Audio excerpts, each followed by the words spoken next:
ಇವತ್ತು ಮನೋವಿಕಾಸ್ ಸಂಸ್ಥೆ, ಅಜಿತ್ ಪ್ರೇಮ್ಜಿ ಫೌಂಡೇಶನ್ ಈ ಎರಡು ಸಂಸ್ಥೆಗಳ ಆಶ್ರಯದಲ್ಲಿ ಕೆರೆ ಸಮಾವೇಶ ಅನ್ನುವಂಥ ಕಾರ್ಯಕ್ರಮವನ್ನು ನಾವಿಲ್ಲಿ ಹಮ್ಮಿಕೊಂಡಿದ್ದೇವೆ. ನನಗಿನ್ನು 21ನೇ ವಯಸ್ಸು. ಆವಾಗ ನಾವು ಈ ಮನೋವಿಕಾಸ ಸಂಸ್ಥೆಯನ್ನ ಹುಟ್ಟು ಹಾಕಬೇಕು. ನಮ್ಮೂರಿಗೆ ರಸ್ತೆ ಆಗಬೇಕು, ನಮ್ಮೂರಿಗೆ ನೀರಿನ ಸೌಕರ್ಯ ಆಗಬೇಕು ಅನ್ನೋ ಉದ್ದೇಶದಿಂದ ನಾವು ಮನೋವಿಕಾಸ ಸಂಸ್ಥೆಯನ್ನು ಹುಟ್ಟು ಹಾಕಿದ್ವಿ. 45 ಜನ ಸಿಬ್ಬಂದಿಗಳು ನಮ್ಮ ಸಂಸ್ಥೆಯಲ್ಲಿ ಕೆಲಸ ಮಾಡ್ತಾರೆ, ಫುಲ್ ಟೈಮ್ ಮಾಡಿ. 40ಕ್ಕೂ ಹೆಚ್ಚು ಜನ ಪಾರ್ಟ್ ಟೈಮ್ ಆಗಿ ಕೆಲಸ ಮಾಡ್ತಾರೆ. ನಮ್ಮ ಸಂಸ್ಥೆ ಅಡಿಯಲ್ಲಿ ಮತ್ತೆ ಸುಮಾರು 8ಕ್ಕೂ ಹೆಚ್ಚು ಸಂಸ್ಥೆಗಳಿವೆ.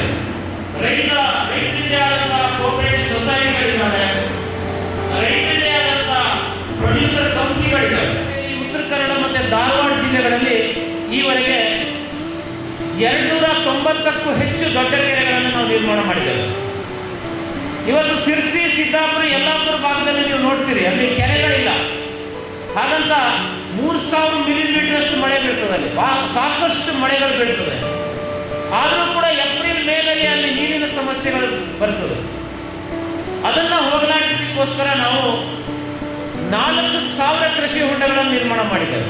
ಈಗ ನನ್ನೊಂದು ಕೃಷಿ ಹೊಂಡ ಬೇಕು ಅಂದರೆ ಅರ್ಧದಷ್ಟು ರೈತ ಹಾಕಬೇಕು, ಇನ್ನು ಅರ್ಧವನ್ನು ನಾವು ಮನೋವಿಕಾಸ್ ಸಂಸ್ಥೆಯಿಂದ ಹಾಕ್ತಾ ಇದ್ದೇವೆ. ನಮ್ಮ ಸಂಸ್ಥೆಯಲ್ಲಿ ಸುಮಾರು 40,000 ಜನ ಮಹಿಳೆಯರನ್ನು ನಾವು ಸಂಘದಲ್ಲಿ ಒಗ್ಗೂಡಿಸಿದ್ದೀವಿ. 100 ಕೋಟಿ ಸಾಲವನ್ನು ಇಲ್ಲಿವರೆಗೆ ಕೊಟ್ಟಿದ್ದೀವಿ ನಾವು.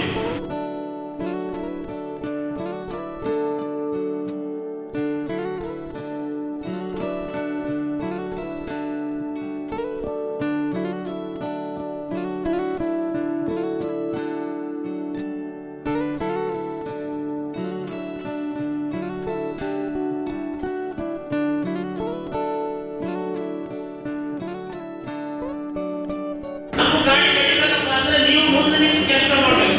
ಇದು ನಮ್ಮೂರ ಕೆರೆ, ನಮ್ಮೂರ ಕೆರೆಯನ್ನು ನಾವು ಹಾಳ ಮಾಡಬೇಕು, ನಮ್ಮೂರ ಕೆರೆಯನ್ನು ಸಂರಕ್ಷಿಸಬೇಕು ಅನ್ನುವಂಥ ಭಾವನೆ ನಿಮ್ಮಲ್ಲಿ ಇದ್ದಿದ್ದರಿಂದ ನಾವು ಇಲ್ಲಿವರೆಗೆ ಸುಮಾರು 290ಕ್ಕೂ ಹೆಚ್ಚು ಕೆರೆಗಳನ್ನು ನಿರ್ಮಾಣ ಮಾಡಲಿಕ್ಕೆ ಸಾಧ್ಯತೆ ಆಗಿದೆ. ನಮ್ಮ ಸಂಸ್ಥೆ 1,000 ಕೆರೆಗಳನ್ನು ನಿರ್ಮಾಣ ಮಾಡಬೇಕು ಅಂತ ಗುರಿಯನ್ನು ಇಟ್ಕೊಂಡು ನಾವು ಕೆಲಸ ಮಾಡ್ತಾ ಇದ್ದೇವೆ. 10,000 ಕೃಷಿ ಹೊಂಡಗಳನ್ನು ಮುಂದಿನ 5 ವರ್ಷದಲ್ಲಿ ಮಾಡಬೇಕು ಅನ್ನುವಂಥ ಗುರಿಯಿಂದ ನಾವು ಕೆಲಸ ಮಾಡ್ತಾ ಇದ್ದೇವೆ. ನೀವು 100 ಎಕರೆ ಜಮೀನಿದ್ರು ಕೂಡ ನಿಮ್ಮ ಮಕ್ಕಳು ಬೆಂಗಳೂರು ಅಥವಾ ಇನ್ನೊಂದು ಕಡೆ ಹೋಗಿ ಇನ್ನೊಂದು ಸಾಹುಕಾರನ ಹತ್ರ ಲೆಕ್ಕ ಬರೆಯೋರು ಆಗ್ತಾರೆ ಬಿಟ್ಟರೆ ನಿಮ್ಮಂತ ಸ್ವಾಭಿಮಾನದಿಂದ ನಾವು ಜನರಿಗೆ ಊಟ ಕೊಟ್ಟು ಕೆಲಸ ಕೊಟ್ಟು ಊರಲ್ಲಿ ಇರ್ತಕ್ಕಂಥ ವ್ಯಕ್ತಿ ಆಗೋದಿಲ್ಲ. ಸೊ ಈ ರೈತರಲ್ಲಿರ್ತಕ್ಕಂಥ ಸ್ವಾಭಿಮಾನ ಇವತ್ತು ಎಂಥ ದೊಡ್ಡ ಅಧಿಕಾರಿ ಇದ್ರು ಕೂಡ ಅವ MLA ಎಂಬುದು ಹಿಂಗೆ ತಲೆ ತರಿಸ್ಬೇಕು. ಆದರೆ ಇವತ್ತು ರೈತರು ಎದೆ ಉಗುರಿಸಿ ಓಡಾಡ್ತಾರೆ ಅಂತಂದ್ರೆ ಆ ರೈತರ ಸ್ವಾಭಿಮಾನ ಜಗತ್ತಿನಲ್ಲಿ ಯಾವ ಬೇರೆ ವ್ಯಕ್ತಿಗಳಲ್ಲೂ ಇಲ್ಲ.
ಕೆಲಸವನ್ನು ಮಾಡಿದರು.